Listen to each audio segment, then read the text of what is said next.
1월 27일 수요일 새벽기도에 오신 성도님들을 환영하고 축복합니다. 오늘 하나님의 말씀은 누가복음 9장 18절에서 27절 말씀입니다. 제목은 예수님의 길, 제자의 길이라는 제목으로 말씀을 나누겠습니다. 18절 제가 읽겠습니다. 예수께서 따로 기도하실 때에 제자들이 주와 함께 있더니 물어 이르시되 무리가 나를 누구라고 하느냐? 대답하여 이르되 세례 요한이라 하고 더러 엘리야라 더러 옛 선지자 중에 한 사람이 살아났다 하나이다. 예수께서 이르시되 너희는 나를 누구라 하느냐? 베드로가 대답하여 이르되 하나님의 그리스도시니이다 하니 경고하사 이 말을 아무에게도 이르지 말라 명하시고 이르시되 인자가 많은 고난을 받고 장로들과 대제사장들과 서기관들에게 버림받아 죽임을 당하고 제3일에 살아나야 하리라 하시고 또 무리에게 이르시되 아무든지 나를 따라오려거든 자기를 부인하고 날마다 제 십자가를 지고 나를 따를 것이니라. 누구든지 제 목숨을 구원하고자 하면 잃을 것이요 누구든지 나를 위하여 제 목숨을 잃으면 구원하리라. 사람이 만일 온 천하를 얻고도 자기를 잃든지 빼앗기든지 하면 무엇이 유익하리요? 누구든지 나와 내 말을 부끄러워하면 인자도 자기와 아버지와 거룩한 천사들의 영광으로 올 때 그 사람을 부끄러워하리라. 내가 참으로 너에게 이르노니 여기 서 있는 사람 중에 죽기 전에 하나님 나라를 볼 자들도 있느니라. 아멘. 예수님의 사역을 크게 세 부분으로 나눌 수 있습니다. 첫 번째 부분은 예수님이 공생의 사역을 시작해서 이제 자신이 누구인가를 알리신 사역입니다. 그런가 하면 제자들에게 본격적으로 앞으로 이제 십자가의 죽으심과 부활함을 통하여 본인이 어떤 일을 정말 중요하게 생각하는가를 알리신 사건이 나오고요. 세 번째는 이제 그렇게 알린 것을 구체적으로 실행하는 십자가에 못 박히시고 부활하시고 승천하시는 그런 크게 세 단락으로 나눌 수가 있습니다. 그런 측면에서 오늘은 두 번째 단락으로 첫 번째 단락이 끝나고 두 번째 단락으로 들어가는 전환점이 있는 그런 시작의 장면으로 되어 있습니다.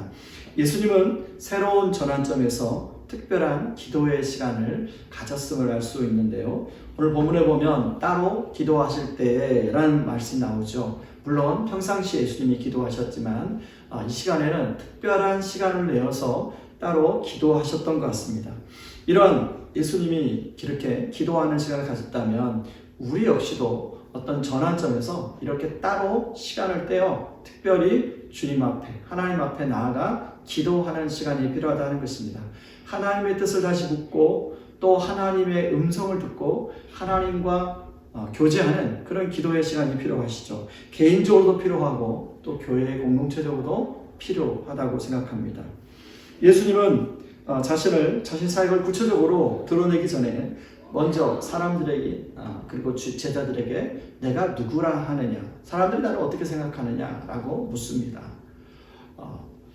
그러자 제자들이 예수님에게 사람들이 예수님을 이렇게 생각합니다 라고 오늘 대답을 하는데요. 사실은 예수님은 거기에 별로 관심이 없어요. 제자들이 예수님을 어떻게 생각하느냐에 더 관심이 있어요. 많은 사람들이 나를 어떻게 생각하느냐에 관심이 있어요. 왜냐하면 인정받고 싶어하는 마음 때문에 그렇습니다. 얼마나 많은 사람들로부터 내가 인정받느냐, 그게 또 중요한 이슈 아닙니까? 그런데 예수님은 전혀 거기에 관심이 없습니다. 제자들이 나를 어떻게 생각하느냐 바로 질문하시죠. 그래서 사실 제자들이 나를 어떻게 생각하느냐를 질문하신 이유가 있는데 바로 그 다음에 나오는 이제 본격적으로 내가 진짜 중요한 일을 하려고 하는데 그걸 제자들한테 가르쳐주고 싶은 거예요. 바로 예수님이 십자가에 못 박히시고 부활하실 것이라는 사실을 말씀하죠. 베드로가 정답을 얘기하는데요. 하나님의 그리스도시다 라고 얘기합니다. 이 말은 하나님이 보내신 구주시다 이런 말씀을 말하는데요. 베드로는 예수님이 원하는 정답을 이야기했는데 사실은 베드로의 대답은 정답이지만 반절짜리 정답입니다. 왜냐하면 예수님이 앞으로 하시고자 하는 십자가의 순환과 부활에 대해서 이야기하자 베드로는 그런 예수를 붙들고 그렇게 하지 말라고 말리는 내용이 마가복음에 나옵니다.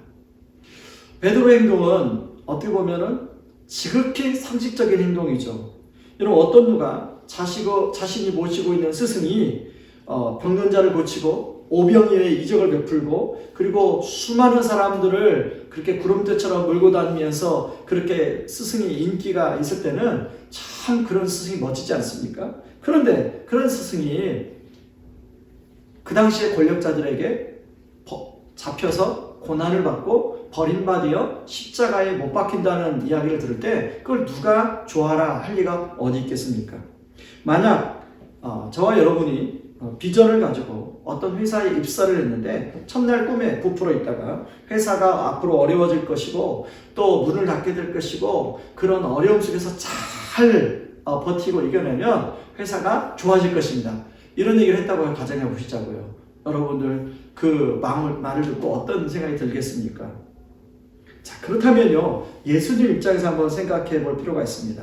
하나님께 사명을 받았습니다. 사람들에게 앞으로 네가 저 세상에 데려가서 이제 사람들한테 환영받고 많은 사람들이 너를 따라다닐 것이고, 여기까지는 억셉트할 수 있지 않습니까? 그런데 이제 사람들에게 버림받고 십자가에 못 박히고 사람들에게 모욕을 당하고 조롱을 당하고 그러다가 십자가에 못 박혀 죽임을 당할 것이다. 그 다음에 부활할 것이다. 이게 너의 사명이다. 자, 이렇게 예수님 사명을 들었을 때 그것에 대해서 예스! 라고 바로 순종하겠다고 그런 생각을 하는 것이 쉬웠을까요? 쉽지 않았을 것입니다. 그렇다면 예수님은 그런 십자가의 순환과 고난에 대한 그 미션을 받고 왜 하나님의 말씀 앞에 순종하셨을까요?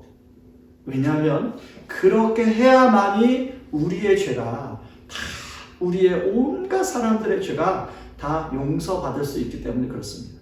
여러분, 우리는요, 누군가 한 사람이 나에게 어떤 죄된 행동을 하면 그걸 못 참아합니다. 여러분, 그런 사람이 한 사람뿐만 아니잖아요. 수많은 사람들이 그런 죄 가운데 살아가는데 그런 죄 가운데 살아가는 나 자신을 포함해서, 여러분 자신을 포함해서, 여러분 그 수많은 죄를 해결할 수 있는 길이 십자가의 예수님이 대속하는 것밖에 없다는 것이죠. 그래서 예수님은 기꺼이 이걸 순종합니다. 여러분, 예수님이 그것을 순종하신 이유는 바로 죄로부터, 죄를 지으면 당연히 벌을 받아야 되니까 그런 죄의 심판으로부터 우리를 구원하기 위해서, 저와 여러분을 구원하기 위해서 예수님이 십자가의 죽으심에 순종하셨다는 거예요. 여러분, 그건 은혜죠. 우리가 그 은혜를 입었죠. 그렇다면 이런 은혜를 입은 우리가 어떻게 그분을 따라가야 될까? 예수님은 말하는데요, 누구든지 나를 따라오려거든 자기를 부인하고 자기 십자가를, 날마다 자기 십자가를 지고 나를 쫓을 것이라 말씀합니다. 여러분, 첫 번째가 자기를 부인하고인데요, 죄성을 가진 인간의 가장 기본적인 본질적인 모습은 자기 중심성입니다. 매번 여러 번 얘기하지만 모든 것을 먼저는 자기중심적으로 생각하고 행동하고 말할 때가 많이 있다는 거예요. 자기 부인이라는 것은 이런 자기중심적으로 생각하고 행동하는 것을 부인하는 걸 말합니다. 자기중심성이 강화된 인간은 사람들이 자기를 알아주고 자기를 인정해주고 사람들이 자기를 높여주기를 원합니다. 자기 부인은 이런 마음을 내려놓는 거예요. 근데 우리의 본능은 자꾸 이런 걸 지향합니다. 그런가 하면 자기 마음대로 무엇인가를 하고 싶은 마음이에요. 이런 마음을 내려놓는 것, 이것이 자기 부인입니다. 이런 마음을 내놓고 하나님이 원하시는 게 무엇인가, 하나님의 뜻이 무엇인가를 찾는 것이 자기 부인입니다. 탐심이 솟아오르고 본능이 솟아오르고 그대로 하고 싶은 것이 우리의 마음이죠. 다른 사람은 피해를 보든 말든, 다른 사람은 그것 때문에 어려움을 겪든 말든 나만 좋으면 된다는 것, 이것이 바로 자기 부인이죠. 바로 이런 것을 내려놓는 것, 이게 자기를 부인하는 것입니다. 그래서 다른 사람을 배려하고 존중하는 것, 다른 사람을 먼저 헤아리는 것, 다른 종교에도 여러분 자기 부인이 있다는 거 아십니까? 그래서 불교에도요 비움이 있고요, 또 우리가 아는 유교에도 그런 자기 비움이 있죠. 그러나 기독교의 자기 부인은 조금 다릅니다. 여러분, 우리가 자기 부인을 하지 못하는 이유가 뭐냐면, 이렇게 나를 자기를 부인하면 나만 손해보고 나만 바보 멍청이가 되는 거 아닌가, 그런 생각이 들 수 있어요. 그런데 우리가 알아야 할 사실은 이미 십자가의 사랑을 통하여 우리는 이미 큰 체험을 입은 사람입니다. 그리고 십자가의 체험을 주신 그분이 앞으로 부활이라는 훨씬 더 놀라운 체험을 우리에게 약속하고 있습니다. 바로 우리는 그 약속을 믿는 사람들이죠. 저와 여러분 안에 이런 십자가와 부활이라는 체험과 그리고 앞으로 채워주실 체험을 믿는 약속을 붙들고, 오늘 또 우리가 자기 부인으로 나갈 때 그 자기 부인하는 삶의 현장 가운데 우리 주님이 함께 하신 줄을 믿으시기 바랍니다. 그리고 오늘 하루 구체적으로 내가 어떻게 자기 부인을 할까 곰곰이 생각하고 그걸 실행에 옮기는 하루가 되길 바랍니다. 그런가 하면 두 번째가 자기 십자가를 지고인데요. 여러분, 십자가의 삶을 잘 이해하려면 마가복음 10장 45절 예수님을 선언하신 말씀을 읽어볼 필요가 있습니다. 인자가 온 것은 섬김을 받으려 함이 아니라 도리어 섬기려 하고 자기 목숨을 많은 사람의 대속물로 주려 함이라. 그리고 요한복음 12장 24절에 보면 내가 진실로 너에게 이르노니 한 알의 밀이 땅에 떨어져 죽지 아니하면 한 알 그대로 있고 죽으면 많은 열매를 맺느니라, 이렇게 나옵니다. 여러분, 이 두 말씀은 예수님의 사명과 관련된 말씀입니다. 다시 말해 자기 십자가를 진다는 것은 이 땅을 살아가면서 우리가 감당해야 될 사명과 관련이 있다는 것이죠. 주님이 우리의 십자가를 지신 것처럼 우리가 사람마다 우리가 져야 될 십자가가 있습니다. 그 짐들이 때로는 너무 무거워 벗겨달라고 우리가 기도할 때가 있죠. 근데 여러분, 중요한 일일수록 그 짐은 무겁게 돼 있습니다. 여러분, 자식을 한 명 낳으면 한 명만 짐을 지면 되지만 자식을 여러 명 낳으면 여러 명의 짐을 져야 돼요. 무거워요. 맞습니다. 무거운 거. 근데 무슨 일을 하든 그런 짐은 다 있습니다. 여러분, 조그맣게 회사를 경영하는 분은 그만큼의 짐이 있고요. 많은 회사에 크게 크면 그만한 또 짐이 있는 것이죠. 그런데 여러분, 그런 말 있잖아요. 나중에 그 짐의 무게를 비교해보니까 다 무게가 비슷비슷했다고요. 그렇다면 여러분, 우리는 인생 가운데 지고야 할 짐들이 있다면 여러분, 그 짐들이 그냥 여러분 혼자서 끙끙거리는 짐이 아니라 그 짐을 주님 나라와 주님을 섬기는 것과 주님의 몸된 교회를 위한 짐으로 함께 연결한다면, 그리고 그 십자가를 지고 한다면 그게 얼마나 의미가 있는 일이겠습니까? 여러분, 존 파이퍼의 삶을 허비하지 말라라는 책이 있습니다. 존 파이퍼는 그 책에서 이렇게 말합니다. 모든 사람이 한평생 인생을 살고 그 시간을 보내는 것은 동일하다. 그리고 무슨 일인가 하며 보내게 될 것이다. 그러나 마지막에 주님 앞에 섰을 때 모든 공력은 사라지고 아무것도 남지 않는다면 무슨 의미가 있겠는가? 주님을 위해 하신 일만 남게 된다. 그리스도를 높이는 일만 남게 된다. 우리가 삶을 허비하지 않는 것은 우리가 시간 관리를 잘해서 시간을 잘 사용하는 것도 중요하지만요, 바로 주님과 주님 나라를 위해서 어떻게 나의 삶이 드려졌는가, 이게 중요하다는 것입니다. 여러분, 십자가를 지니는 것, 모든 것이 힘든 일입니다. 정말 버겁게 느껴지죠. 그러나 성령을 의지하게 되면 그 십자가를 기쁘게 지고 갈 수 있습니다. 즐겁게 지고 갈 수 있습니다. 그렇다면 구체적인 전도와 재생산, 교회에서의 섬김만 주님의 일이냐? 라고 생각할 수 있죠. 그렇지 않습니다. 물론 1차적으로, 표면적으로 그렇게 느껴지고 보여줄 수 있어요. 그러나 폭넓은 차원에서 우리가 일상에서 우리가 주님의 영광, 모든 일을 할 때 다 주님의 영광을 위해서 하라고 하는데, 주님의 영광을 위해서 한다면 그건 주님 나라를 위하는 것이죠.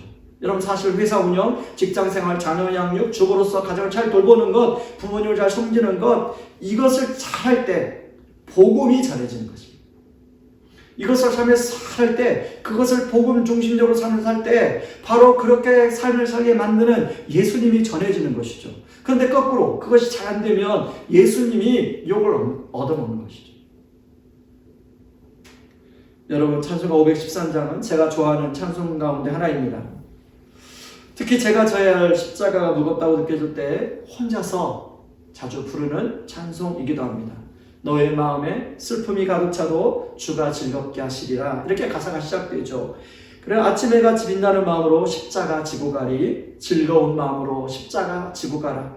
내가 기쁘게 십자가 지고 가면 슬픈 마음이 위로받네. 저는 20대 후반에 이 찬양, 저희 가정 안에 제 인생의 제 가정 안에서 제가 짐이 있었고요. 그리고 제 인생의 나름대로 하나님 앞에서의 짐이 있었고요. 여러 가지 이 짐이, 복합적인 짐이 너무 무거운 짐 때문에 힘들어할 때가 있었어요. 그때마다 이 찬송을 부르며 내가 기쁘게 십자가 지고 가면 슬픈 마음이 위로받네. 그러기 위해서는 2절의 가사처럼 때를 따라 은혜로 가난 심령의 힘을 얻고 주가 언약한 말씀 기억하고 십자가 지고 가라. 여러분 오늘도 주님이 주시는 말씀 붙들고 그 십자가 지고 갈 때, 성령님과 그 십자가 지고 갈 때 그 십자가가 무겁고 버거운 십자가이지만 즐겁게 지고 갈 수 있는 힘을 주님이 주실 줄 믿습니다. 여러분 오늘 하루 여러분에게 주어진 그 십자가 즐겁게 지고 감으로 오늘 또 여러분을 통하여 주의 영광이 올려지는 그런 한 날 되기를 주님의 이름으로 축원합니다. 기도하겠습니다. 우리 오늘 말씀 붙들고 기도할 텐데 하나님 아버지, 저마다 삶 가운데 자기를 부인해야 할 영역이 있습니다. 하나님, 제가 또 오늘 기도하는 분들이, 모든 성도님들이 자기 부인을 잘할 수 있게 하여 주옵소서. 자기 부인을 잘하려면요, 바로 주님의 십자가에 이미 채우심과 그리고 앞으로의 부활에 채워주심을 붙들 때, 그것을 붙들 때 자기 부인은 가능한 줄 믿습니다. 하나님, 우리 삶 속에서 제가 자기 부인을 잘하게 도와주시옵소서. 또한 저마다 하나님 자기 십자가가 있는데요, 그 십자가가 하나님 주님과 상관없는 십자가가 아니라 주님과 함께 지는 십자가가 되게 하여 주옵소서.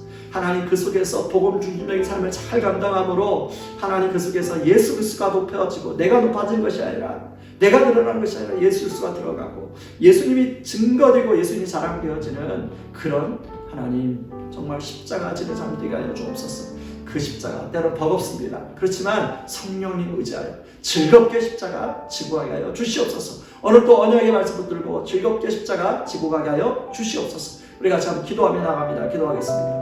고마우시다 하나님 아버지, 고맙고 감사합니다. 하나님, 자기를 부인하고 날마다 자기 십자가를 지고 나를 쫓아라고 주님 말씀하셨는데, 하나님 아버지, 우리가 주님을 따라가는 제자로서 하나님 자기를 부인하기를 원합니다. 내 생각대로, 내 마음대로, 내 본능대로 하고 싶어하는 마음 하나님 부인하고, 나를 높이고 나를 알리고 싶고 나를 드러내고 싶어하는 마음들을 하나님 내려놓고 하나님의 뜻, 하나님의 영광, 하나님이 높여지는 그런 하나님 자기 부인의 삶을 살게 하여 주시옵소서. 하나님 아버지, 하나님 저마다 지고 가야 될 아버지 자기 십자가가 있습니다. 아버지, 오늘도 우리의 삶의 영역 속에서 하나님 복음 중심적으로 살 수 있도록 도와주시고, 하나님 그런 복음 중심적인 삶을 통하여 예수 그리스도가 드러나게 하여 주시고, 아버지 예수님이 증거되고 예수님이 자랑이 되는 그런 삶이 되게 하여 주시옵소서. 하나님 정말로 즐겁게 십자가 지고 그런 하루가 될 수 있도록 축복하여 주시옵소서. 예수님의 이름으로 기도합니다. 여러분 계속해서 기도할 때 우리 나라와 또 민족 그리고 교회를 위해서 기도할 때 하나님 코로나로부터 하나님 정말 이 민족 이 코로나 어려운 위기를 잘 극복할 수 있도록 도와주시옵소서. 위해서 기도하고, 그리고 또 교회와 학교 하나님 코로나로부터 보호해 주시도록 하나님 붙들어 주시도록 그렇게 기도해 주시기 바랍니다. 우리 같이 기도하고 개인 기도하고 우리 각자의 자리에 돌아가겠습니다. 같이 기도하겠습니다. 고마우신 하나님 아버지, 고맙고